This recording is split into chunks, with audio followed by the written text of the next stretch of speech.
ఇక అహ్మదాబాద్ వేదికగా ఇంగ్లాండ్తో జరిగిన మూడో వన్డేలో టీమిండియా ఘన విజయం సాధించి 3-0తో వన్డే సిరీస్ను కైవసం చేసుకుంది. 3 వన్డేల్లో టీమిండియా 142 పరుగుల భారీ తేడాతో విజయం సాధించింది. టాస్ ఓడి మొదట బ్యాటింగ్ చేసిన టీమిండియా నిర్ణీత 50 ఓవర్లకు 356 పరుగులు చేసింది. ఓపెనర్లలో కెప్టెన్ రోహిత్ శర్మ నిరాశపరిచినప్పటికీ శుభ్మన్ గిల్ ఈ వన్డేలో అద్భుతంగా రాణించాడు. 112 పరుగులు చేసి జట్టు అధిక స్కోరు సాధించడంలో కీలక పాత్ర పోషించాడు.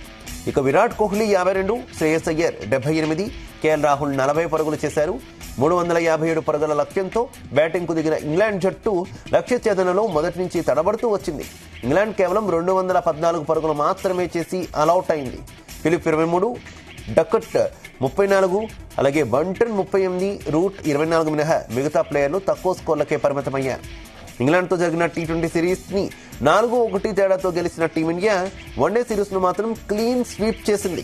టీ20 వన్డే సిరీస్ గెలుపుతో ఈ నెల 18 నుంచి ప్రారంభం కానున్న ఛాంపియన్స్ ట్రోఫీలో సైతం టీమిండియా అద్భుతంగా రాణించగలమనే నమ్మకాన్ని క్రికెట్ అభిమానులకు ఇచ్చారని అభిమానులు అంటున్నారు.